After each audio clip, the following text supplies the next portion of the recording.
마하나임, 기적 같은 반전.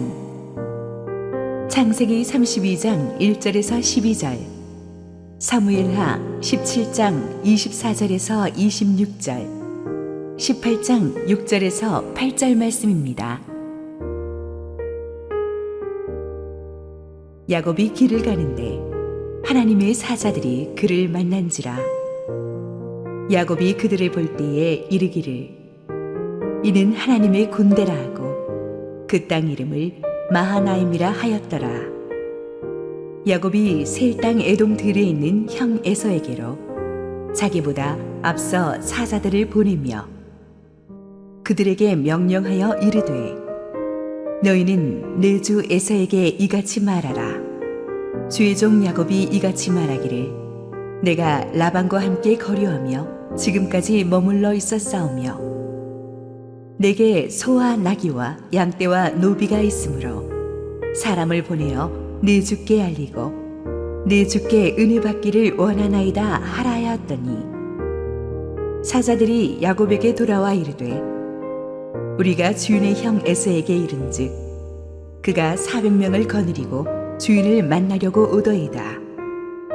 야곱이 심히 두렵고 답답하여 자기와 함께한 동행자와 양과 소와 낙타를 두 떼로 나누고 이르되, 에서가 와서 한 떼를 치면 남은 한 떼는 피하리라 하고, 야곱이 또 이르되, 내 조부 아브라함의 하나님, 내 아버지 이삭의 하나님 여호와여, 주께서 전에 내게 명하시기를 내 고향 내 족속에게로 돌아가라.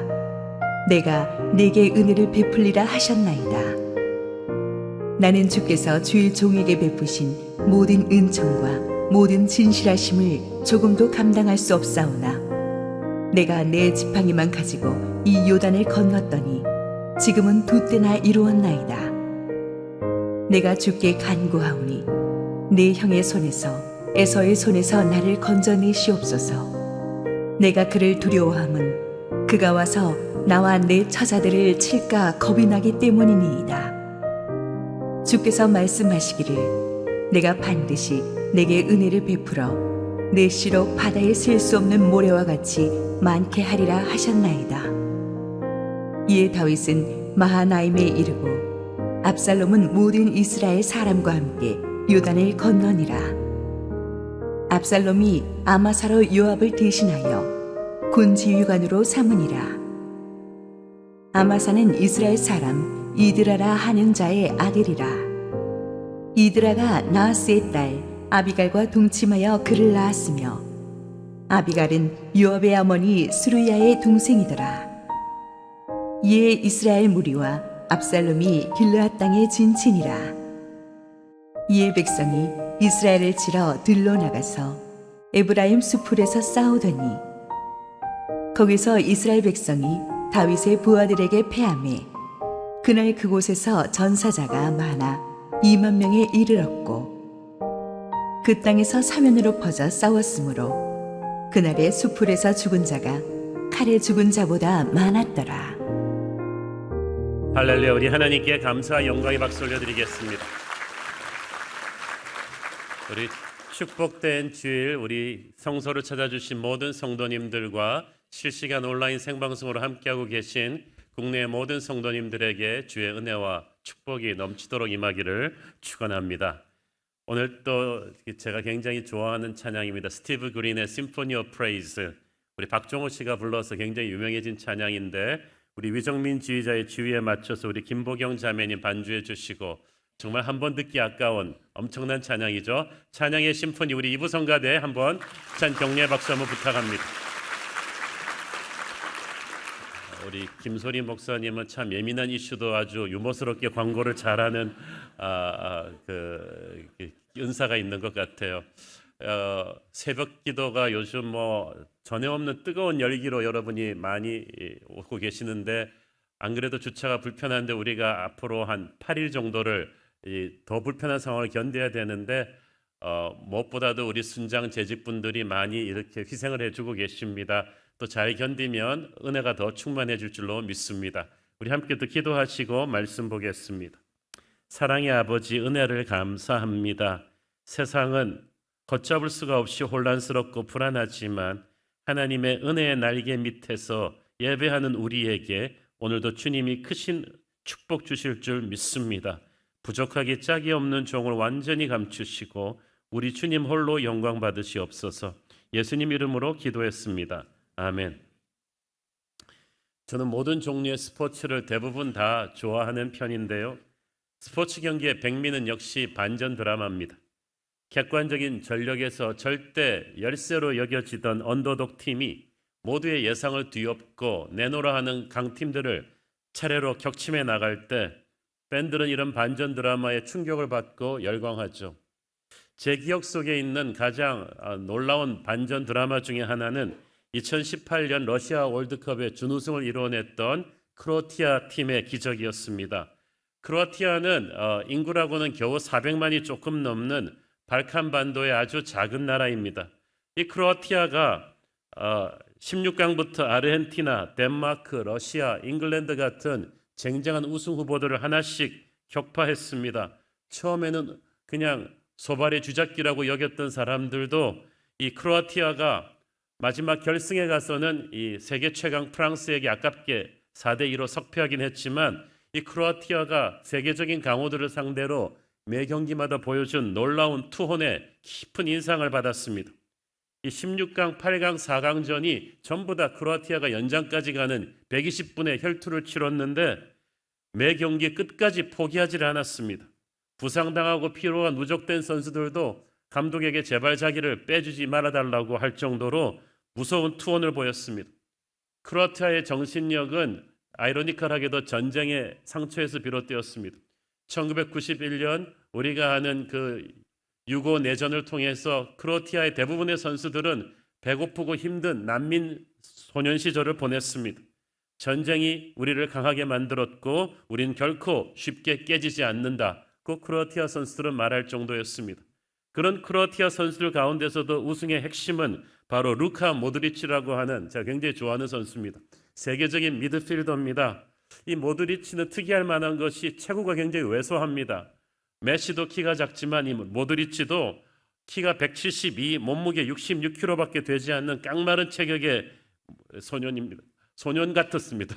그래가지고 저 장신 유럽 선수를 같이 뛰다 보면은 모드리치는 꼭 지역 청소년 협회에서 왔을 정도로 작고 연약해요.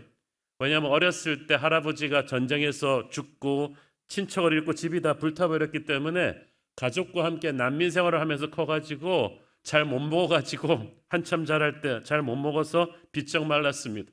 모드리치가 옛날에 말하기를 나는 유럽 어느 팀들에 가서 축구를 할 때도 나보다 작은 선수를 본 적이 없다고 할 정도로 한번 쾅 부딪히면 나가 떨어질 정도의 왜소한 체격인데 그가 세계 최고의 미드필더가 되었습니다. 다른 선수들이 체격을 키울 때 나는 실력을 키웠다. 축구는 힘과 체격만으로 하는 게 아니다.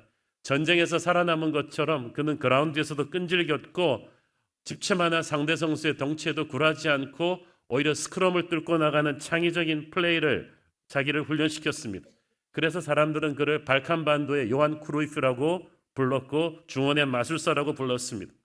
2018년 그는 그의 조국 크로아티아를 월드컵 준우승에 올려놓았고 그의 최고의 축구 선수에게 주는 발롱도르 상까지 수상했고 아직까지 은퇴를 안 했다고 들었어요. 월드컵 역사상 가장 위대한 반전 드라마 중에 하나로 꼽히는 2018년 러시아 월드컵의 준우승의 주역 모드리치와 그 크로아티아 동료들. 오늘 다루고자 하는 기적의 땅 시리즈 9번째 이야기 마하나임으로 만들었던 이 야곱과 다윗과 이 모드리치와 크로아티아 팀이 굉장히 닮은 점이 많습니다. 이 마하나임이라는 지명을 붙인 사람은 지금으로부터 약 4,000년 전에 살았던 야곱입니다. 이 야곱의 인생 본문 오늘 32장을 좀 이해하려면 우리가 알고 있는 야곱의 인생 스토리를 간단하게 한번 복습할 필요가 있습니다. 이삭의 쌍둥이 아들 중 동생으로 태어난 야곱은 정말 어렸을 때부터 몇 초 차이로 늦게 나왔지만 형 에서와는 하늘과 땅 차이였습니다.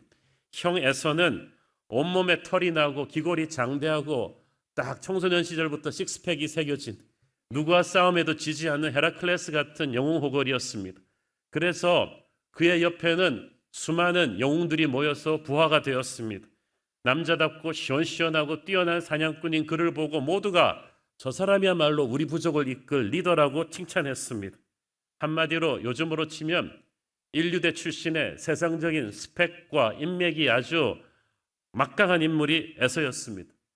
그에 비해 몇 초 늦게 나온 쌍둥이 동생 야곱은 어떻게 그렇게 다룰 수 있습니까? 체구도 작죠, 무술도 못하죠, 마음도 약해가지고 어려서부터 취미생활이라는 게 이제 어머니와 여인들이 거하는 장막에서 이렇게 뜨개질하고 이러면서 막 놀기를 좋아했습니다. 어머니 리브가는 자기 없어도 잘하고 있는 마지 에스더보다는 이 약한 이 모드리치처럼 연약한 야곱이 안쓰러워 가지고 거의 과잉 보호를 해서 키웠습니다. 그래서 당시 모두가 이삭의 뒤를 이어서 안 그래도 좀 연약해 보이는 이삭의 뒤를 이어가지고 이 가문을 일으킬 호프는 오직 에서다. 그렇게 했지 뭐 야곱을 주목하는 사람은 아무도 없었어요. 태어난 순서도 그랬고 세상적인 스펙도 그랬고 야곱도 자신도 그렇게 생각했어요. 마음이 굉장히 여렸습니다. 야곱의 인생을 쭉 보면은 그렇게 담대한 영웅적인 믿음의 사람이 아니라 정말 예배하고 나서도 불안해하고 기도하고 나서도 어떡하지 하는 그런 전형적인 우리의 모습이 야곱에게 담겨 있어요. 그런데 하나님은 희한하게 에서가 아닌 야곱을 선택하셨어요. 지금 전 세계인들이 기억하는 이름은 야곱이지 에서가 아니에요. 에서는 세상이 보기에 뛰어난 영웅이었지만 야곱은 볼품없는 자였습니다. 여기서 우리가 얼마나 안심하는지 모릅니다. 우리가 볼품없다 할지라도 하나님이 우리를 축복하시면 그 축복을 막을 자가 없습니다. 저와 여러분은 다 복받을 자격이 없는 야곱 같은 존재들이었어요. 부족한 죄인들이었는데 오직 은혜로 구원해 주셨습니다. 세상의 화려함에 기죽을 것도 없고 우리의 연약함 때문에 위축될 것도 없어요. 높으신 하나님께서 우리를 선택하시고 복주기로 작정하시면 약한 자를 강하게 하시는 분인 줄 믿습니다. 우리 대한민국을 보세요. 세계 지도에서 우리 한국을 보면은요. 경제 12대국 중에서 우리 한국이 제일 작아요. 너무나 연약해 보이고 미국, 중국, 일본처럼 독일처럼 영국처럼 인구가 많거나 나라가 넓지도 않고 정말 보잘것없는 민족인데도 애플과 맞짱 뜨는 삼성이 있는 나라가 한국이고 이 작은 나라에서 K 문화를 만들고 세계를 주도할 수 있는 또 선교사들을 파송하고 이 놀라운 일들은 야곱 같은 한국을 하나님이 축복하셔서 반전 드라마를 쓰셨기 때문이에요. 야곱이 어릴 때 팥죽한 것으로 형 에서를 속여가지고 장자의 명분을 빼앗았습니다. 첫 번째는 형을 사기쳤고 그 다음에는 아버지를 사기쳤어요. 아버지가 늙고 병약해서 막 앞이 안 보인다고 해가지고 형 에서인 척 속여가지고 형이 받아야 될 장자 축복 기도를 자기가 다 받아버렸어. 뒤늦게 한 그 형이 이를 가르쳐 이 자식 이거 죽인다. 아버지만 돌아가시면 너는 국물도 없다. 아들의 성정을 아는 엄마 리브가가 너무 놀래가지고 야곱을 야반도주 시킵니다. 네 형을 알지? 죽인다면 죽이는 사람이야. 네가 멀리 내 친정 오빠 라반의 집에 가 있으면은 형이 좀 분노가 가라앉고 나면 내가 부를게. 근데 그렇게 야곱이 야반도주했는데 부른다던 엄마도 돌아가시고 아버지도 돌아가시고 20년이 훌쩍 지나버렸어요.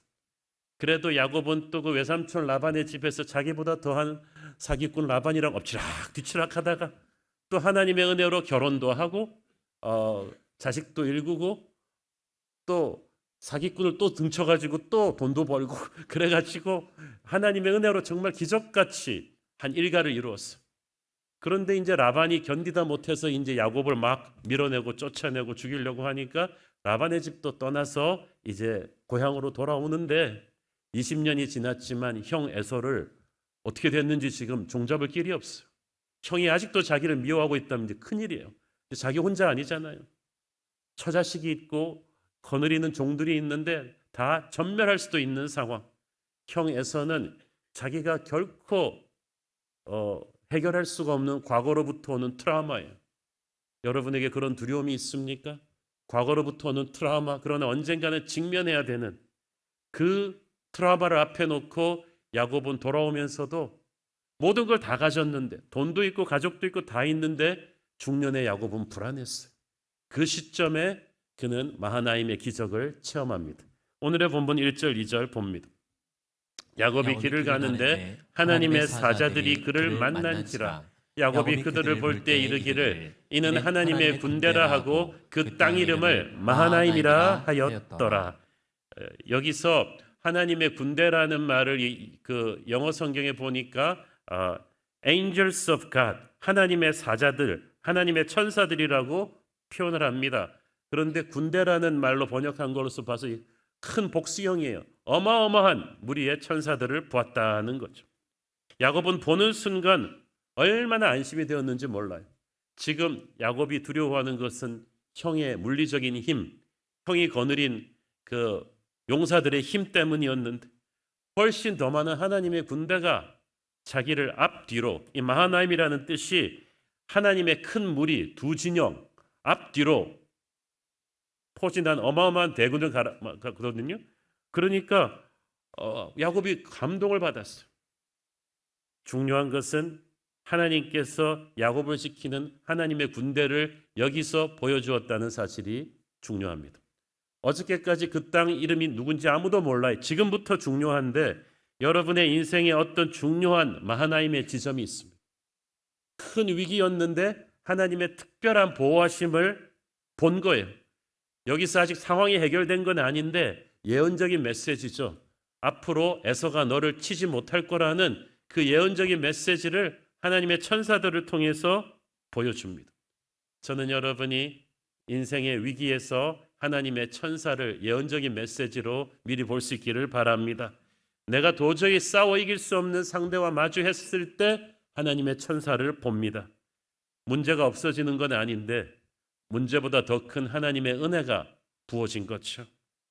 에서가 없어지진 않았어요. 하지만 에서와 마주칠 수 있는 영적인 준비를 하나님께서 시켜주셨습니다.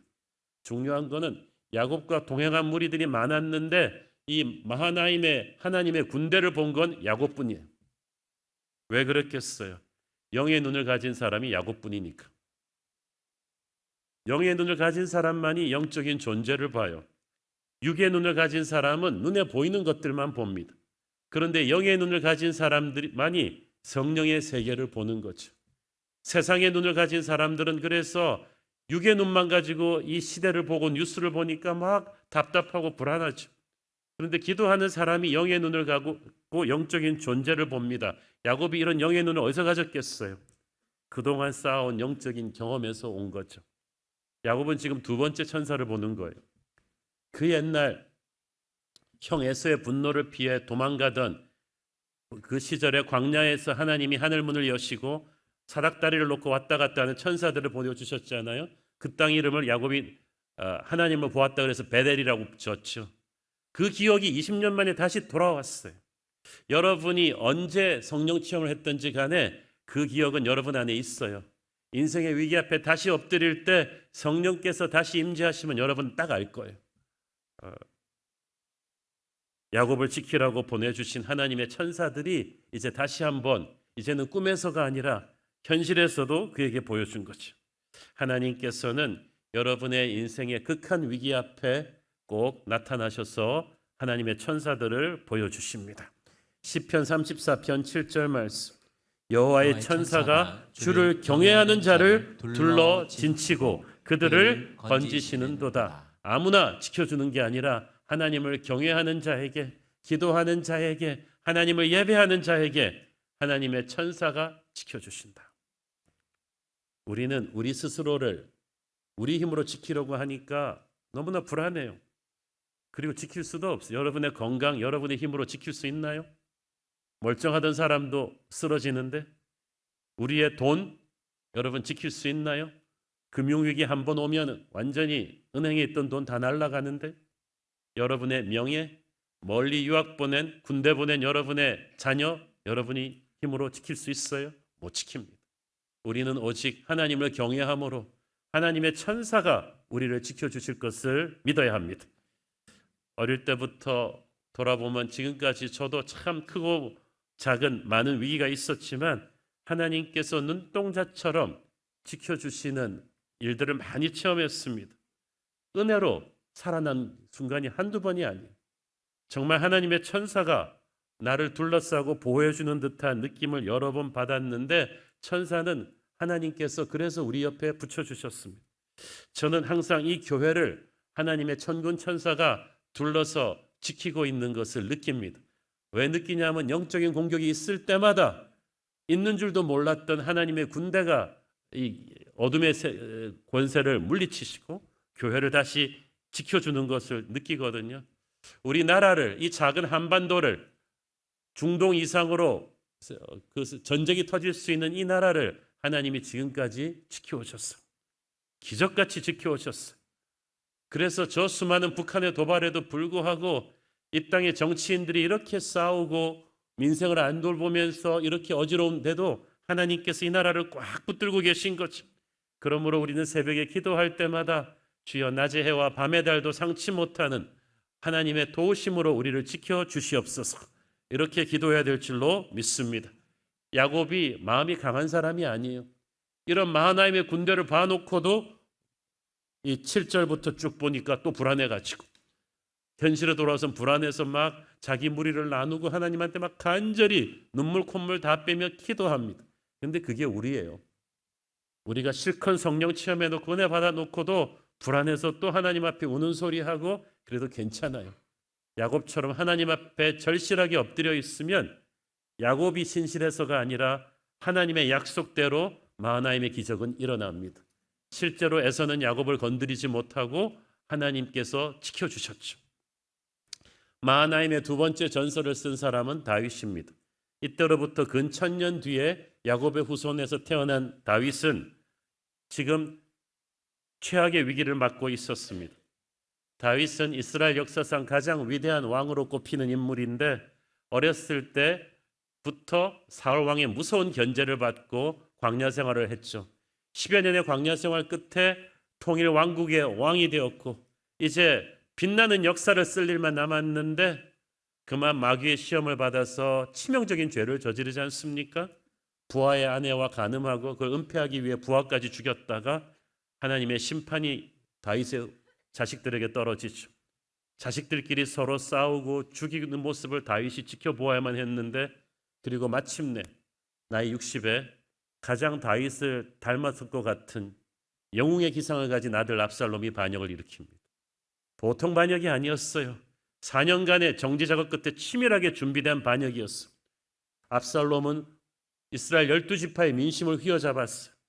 다윗의 최고의 참모들도 자기 편으로 끌어들였고 그래서 땅 반역의 기치를 드니까 반란군은 정광석화처럼 예루살렘까지 휩쓸어 버렸어.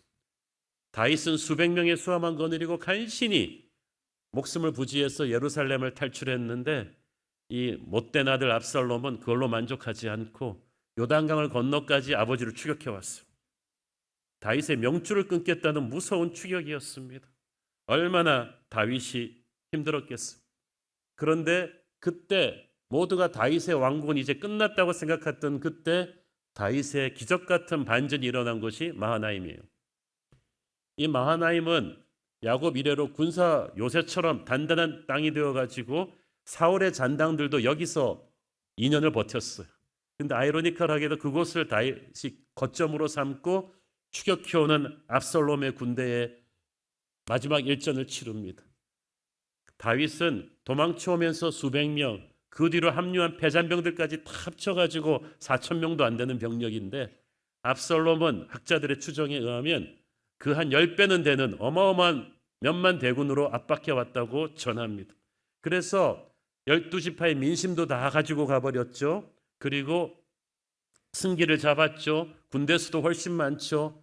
그 누구도 젊은 압살롬의 승리를 믿어 의심치 않았습니다. 그런데 다윗은 믿기 어려운 반전을 마하나임을 중심으로 이뤄내죠. 반격에 성공해서 반란군을 괴멸시키고 다윗은 다시 기적처럼 부활하게 됩니다. 저는 이 다윗의 이 마하나임의 기적 같은 반전의 원동력은 어디였는가? 그것은 그가 평소 쌓아온 영성이 있었기 때문이라고 믿습니다. 여러분, 나무들이 많이 서 있는데 보통 때는 어느 게 진짜 좋은 나무인지 몰라요. 폭풍우가 한번 휩쓸고 가면 알아요. 폼만 잡고 있던 나무들은 다 날아가 버리는데 폭풍 위에서 버티고 있는 나무는 뿌리가 깊은 나무죠. 평소에는 겉으로 솟은 모습만 보니까 모르다가 뿌리가 깊은 나무는 폭풍우를 견뎌냅니다. 인생도 마찬가지. 믿음도 마찬가지.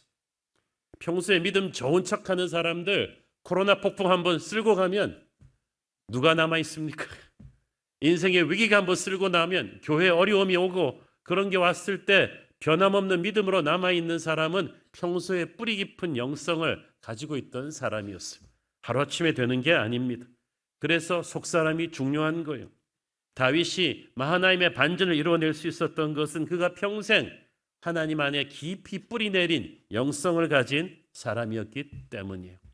여러분은 모르지만 평소 여러분이 쌓아놓은 영적인 근육은 여러분의 인생에 큰 위기가 왔을 때 그 위기를 돌파하는 하나님의 재료가 될 것입니다. 내게 믿음이 있느냐? 시편 3편이 그래서 중요합니다. 마하나임의 반전을 이루기 전에 압살롬에게서 도망가던 때에 마하나임의 전투를 앞두고 다윗이 썼던 기도문이 바로 시편 3편이거든요. 시편 3편 4절을 보십시오. 내가 나의 목소리로 여호와께 부르짖으니 그의 성산에서 응답하시는 도다. 여러분이 시편에 나오는 다윗의 기도들을 보시면은 전부 다 거의 제가 알기로 거의 90% 이상이 부르짖는 기도예요. 다윗이 점잖게 중얼거리는 기도한 적이 한 번도 없어요. 그만큼 많은 위기 속에서 다윗은 기도를 배웠어요. 진짜 기도의 용사는 푸르른 초원에서 기도 배우지 않았어요. 여러분 주변의 기도의 용사들 보세요. 전부 다 병들고 파산하고 배신당하는 그 와중에서 기도의 용사가 된 거예요. 왜? 그들은 부르짖는 기도를 배웠거든요. 그 상황에서 어떻게 넥타이 메고 점잖게 기도합니까? 어린애처럼 하늘아버지 앞에서 눈물 콧물 다 빼면서 애절하게 간절히 부르짖는 거예요. 다윗의 기도는 점잖은 요식행위가 아니었어요. 기도 시작했다, 기도 끝났다 이렇게 그냥 딱 끝내는 게 아니었다는 거죠. 응답받지 않으면 이제 나가면 죽는 거죠. 그렇게 간절히 기도하는 것. 절박한 상황에서의 기도. 다윗은 이게 평생 몸에 밴 사람이었어요. 마하나임의 위기 앞에서도 마찬가지죠. 저는 어떻게 기도했을지 훤히 합니다. 철야도 금식도 해본 사람이 잘하는 거죠. 새벽 기도도. 평생 쌓아올린 공든탑이 지금 무너지기 일보 직전이에요. 나이가 60이에요. 젊었을 때 20대 때 겪었던 환난과 달라요. 여러분 60에 군대 간다고 생각해 보세요. 얼마나 힘들겠어요. 지금 다윗이 그런 거예요. 20대 때 헤맸던 광야랑 60이 넘어서 헤매는 지금 광야는 달라요. 배신감도 컸을 거예요. 어저께까지 전하 그러던 신하들이 전부 다 저쪽에 붙었어. 영악하고 똑똑하고 자기 앞길 잘 가리는 엘리트들은 전부 압살롬 편에 붙었지 지금 다윗 옆에 남아있는 사람들 좀 어리숙한 사람들 뿐이지. 오죽 세상적으로 영악하지 못하면 아직까지 이 늙고 패배하고 있는 왕 옆에 붙었겠어요. 그토록 공들인 예루살렘도 다 반란군 차지. 너무 힘들고 너무 답답한데 마음을 털어놓을 사람도 없고 누굴 믿어야 될지도 모르겠고 다윗은 하나님 앞에 통곡하며 매달릴 수밖에 없습니다. 간절한 기도를 합니다. 내가 나의 목소리로 부르짖었다. 남이 써준 기도문 아니에요. 고난 중에는 여러분의 목소리를 내야 돼요. 자신의 언어로 하나님에게 절박하게 부르짖으십시오. 하나님이 그 기도를 들으실 거예요. 다윗은 부르짖는 기도에다가 믿음의 기도를 합니다. 믿음의 기도는 응답을 확신하고 드리는 기도죠.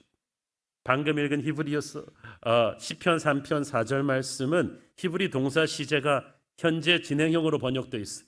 내가 부르짖으니 응답하시는 도다라고 번역되어 있지만 원문상을 정확하게 번역한다면 과거 시제로 번역하는 게 더 정확합니다. 그 말은 내가 부르짖을 때마다 주께서 응답하셨도다.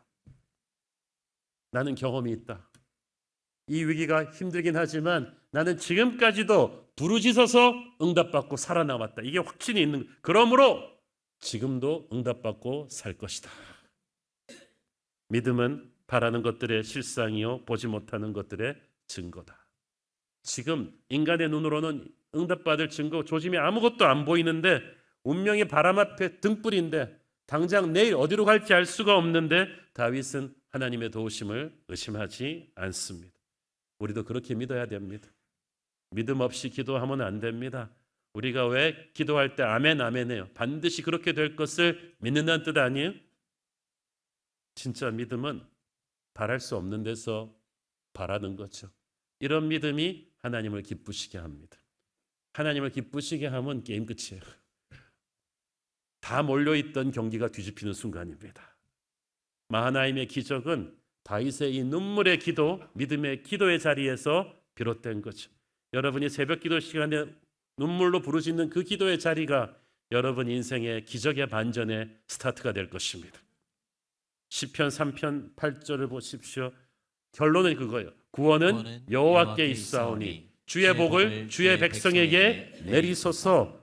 기도의 결론은 이제 자기가 응답받고 난 뒤를 말하는 거죠. 다윗은 지금 간신히 생존을 걱정하는 왕이 아닙니다. 승리하고 응답받고 나서 다시 왕국이 하나가 되었을 때 그는 이제 왕의 마음으로 백성들을 축복하고 있어요. 놀랍습니다. 왜냐하면 이 백성들이 그냥 백성입니까? 대부분 압살롬에게 붙었던 백성들이에요. 우리 같으면 자기가 다시 정권 찾았으면요, 어느 놈이 배신자야. 그래가지고 다 색출하고 숙청했을 텐데 다윗은 다 용서하는 거 아니에요?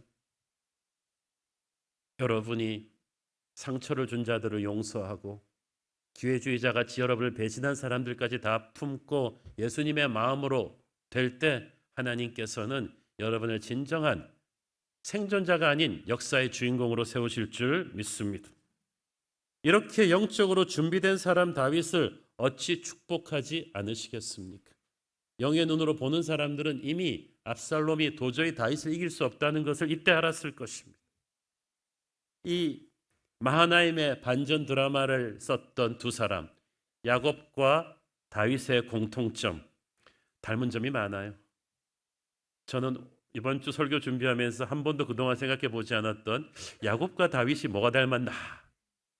먼저 두 사람을 힘들게 했던 대적들이 닮았어요. 야곱을 핍박했던 에서나 다윗을 핍박했던 사울과 압살롬, 공통점이 뭐예요? 셋 다 세상적인 실력과 인맥이 아주 뛰어났어요. 당대의 영웅들이었어요. 모든 사람들이 그들을 리더로 박수쳤고 엘리트들은 다 거기다 줄을 섰죠. 그런데 그 때문인지 교만해가지고 이 사람들은 하나님을 예배한 적이 없네요. 여러분 성경에 사울의 기도문 얘기 들어보셨어요? 압살롬이 눈물로 기도했더라. 뭐 에서가 요식행위로라도 하나님을 예배했더라는 말 들어본 적이 있습니까? 없잖아요. 하나님을 무시하니까 하나님이 그들을 역사에서 묻어버리신 거죠. 뛰어난 사냥꾼 에서 팥죽 한 그릇에 장자의 명분을 팔아먹을 정도로 어떤 사람들은 속인 야곱이 나쁘지 않냐. 그렇죠. 야곱도 잘못했지만 그만큼 에서는 장자의 명분을 쉽게 생각하는 거죠.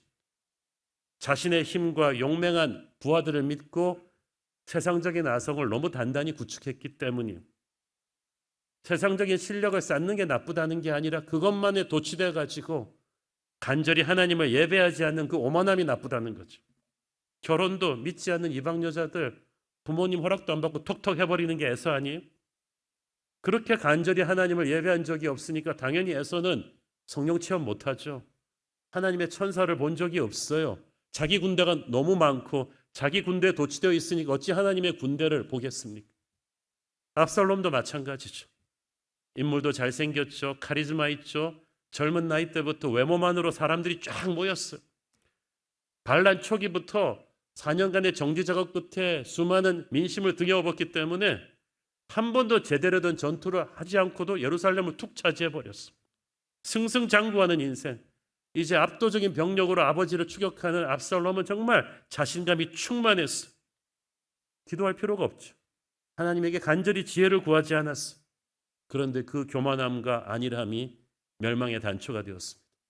질 수 없는 전투를 졌어요. 여러분이 하나님을 굳게 붙잡으면 이길 수 없는 전투도 이길 것이지만 하나님을 무시하고 자기 실력에 도취되면 질 수 없는 전투를 질 거예요. 사울과 압살롬이 에서가 다 그런 사람들이잖아요. 그들과는 달리 야곱과 다윗은 둘 다 인간적인 조건이 너무 불리한 완전 언더독으로 인생을 시작했습니다. 야곱은 쌍둥이 형제지만 어떻게 모든 면에서 이렇게 골고루 형에게 떨어지겠어요? 외모도 안 돼, 체격도 안 돼, 힘도 안 돼, 인맥도 안 돼, 다 떨어졌어요. 다윗도 마찬가지죠. 이새의 범 같은 아들들 중에서 7 형들에게 가려서 존재도 없었던 막내 동생. 요즘에야 우리가 다윗이 영웅이라 하지만 그 당시 외모로만 치면 형 엘리압이 정말 에서 같았던 사람이죠.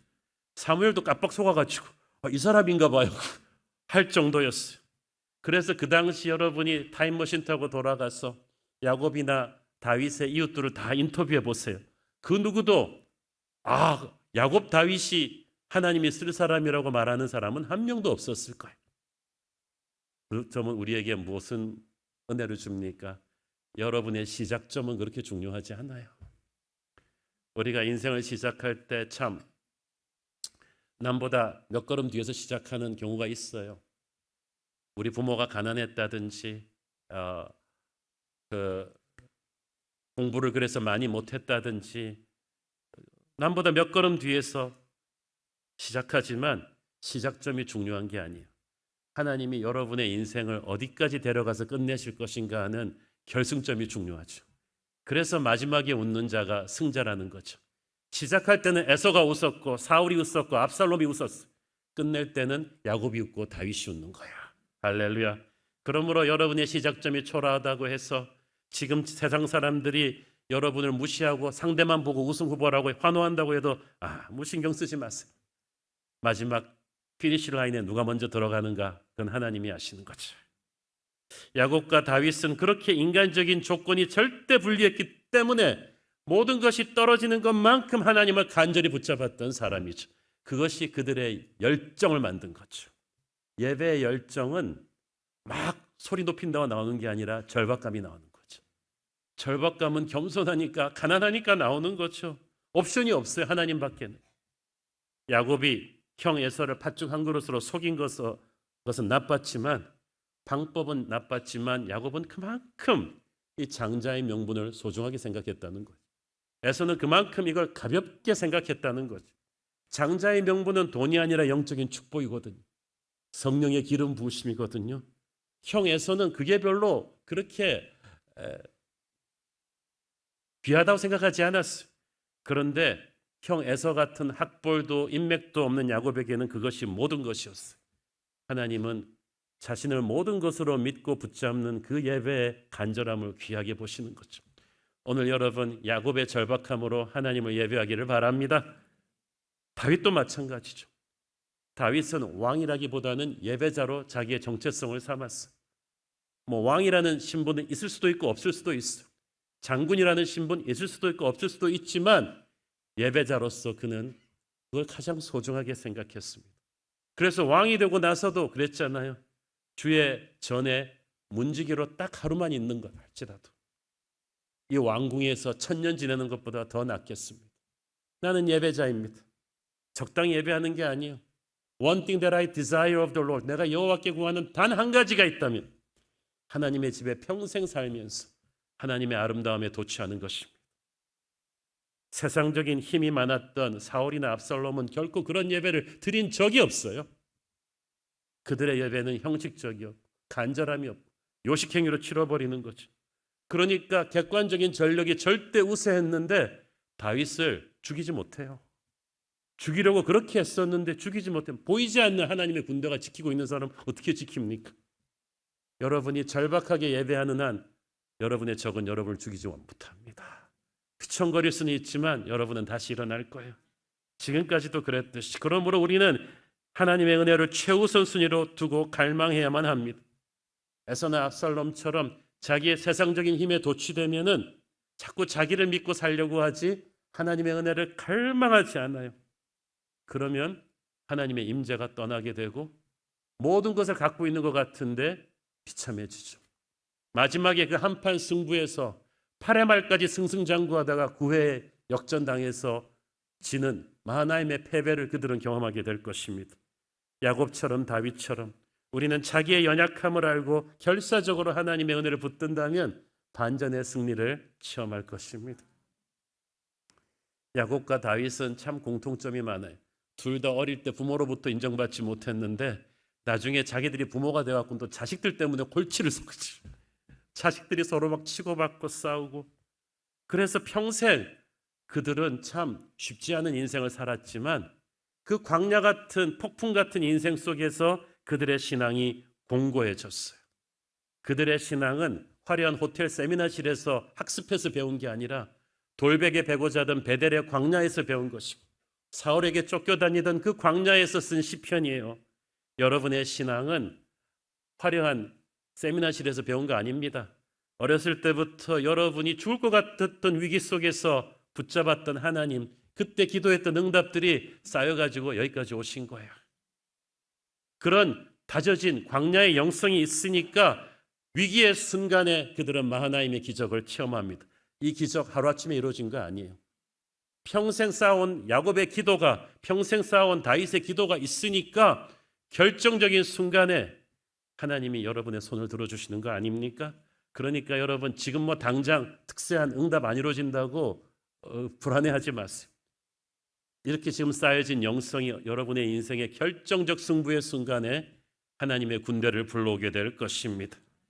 둘 다 마하나임의 하나님을 체험할 때는 모든 것을 잃을 수가 있는 위기의 순간이었지만 평생 쌓아온 광야의 영성이 그들 안에 있었기 때문에 그들은 생각보다 강했어요. 자기도 깜짝 놀랄 정도의 영성이 있었고 하나님께서 군대를 보내주신 거죠. 전쟁의 창화 속에서 빚어진 이 루카 모드리치와 크로아티아 팀의 강인함이 2018년 러시아 월드컵의 기적을 썼듯이 수많은 시련과 고통 가운데서 하나님을 만나며 체험했던 이 야곱 다윗 둘의 인생이 마하나임의 기적을 만들었습니다. 여러분 안에 그 영성이 있어요. 여러분은 연약하지만 강한 거예요. 저는 에서와 야곱의 대결, 이 압살롬과 다윗의 대결을 보면서 세상과 맞서는 교회의 모습을 보는 것 같습니다. 객관적인 전력으로 보면 우리 교회가 무슨 힘이 있어요? 국가 공권력, 돈을 가진 대기업 이런 데 비하면 참 교회는 연약해 보이죠. 그렇지만 지금 2000년 동안 수많은 국가는 망하고 기업은 망했는데 우리는 아직 살아있네. 교회는 아직까지 살아있네. 하나님의 군대가 우리를 지키고 있기 때문입니다. 객관적인 전력으로는 우리가 뭐 세상의 게임이 되겠습니까? 그러나 에서가 야곱을 꺾지 못했듯이 압살롬이 다윗을 무너뜨리지 못했듯이 펀치는 수없이 날렸지만 우리는 오뚜기처럼 일어섰고 다시 마하나임의 반전을 이루었듯이 교회는 마지막에 승리하게 될 것입니다. 그러므로 우리는 지금 이 순간 야곱의 절박함으로 다윗의 절박함으로 다시 한번 하나님 앞에 간절히 엎드려야 될 줄로 믿습니다. 반드시 선한 능력으로 승리할 것이고 여러분의 위기의 순간에 마하나임의 반전이 여러분에게 선물로 주어질 줄로 믿습니다. 기도하겠습니다. 주님 은혜를 감사합니다. 우리는 야곱처럼 다윗처럼 어렸을 때부터 세상적인 스펙이나 힘도 빽도 없는 사람들이었는데 오직 주의 은혜로 수많은 죽을 고비를 통과하며 기도로 예배로 여기까지 왔습니다. 앞으로도 그렇게 살 것입니다. 우리를 붙드시고 지켜주옵소서. 예수님 이름으로 기도했습니다. 아멘.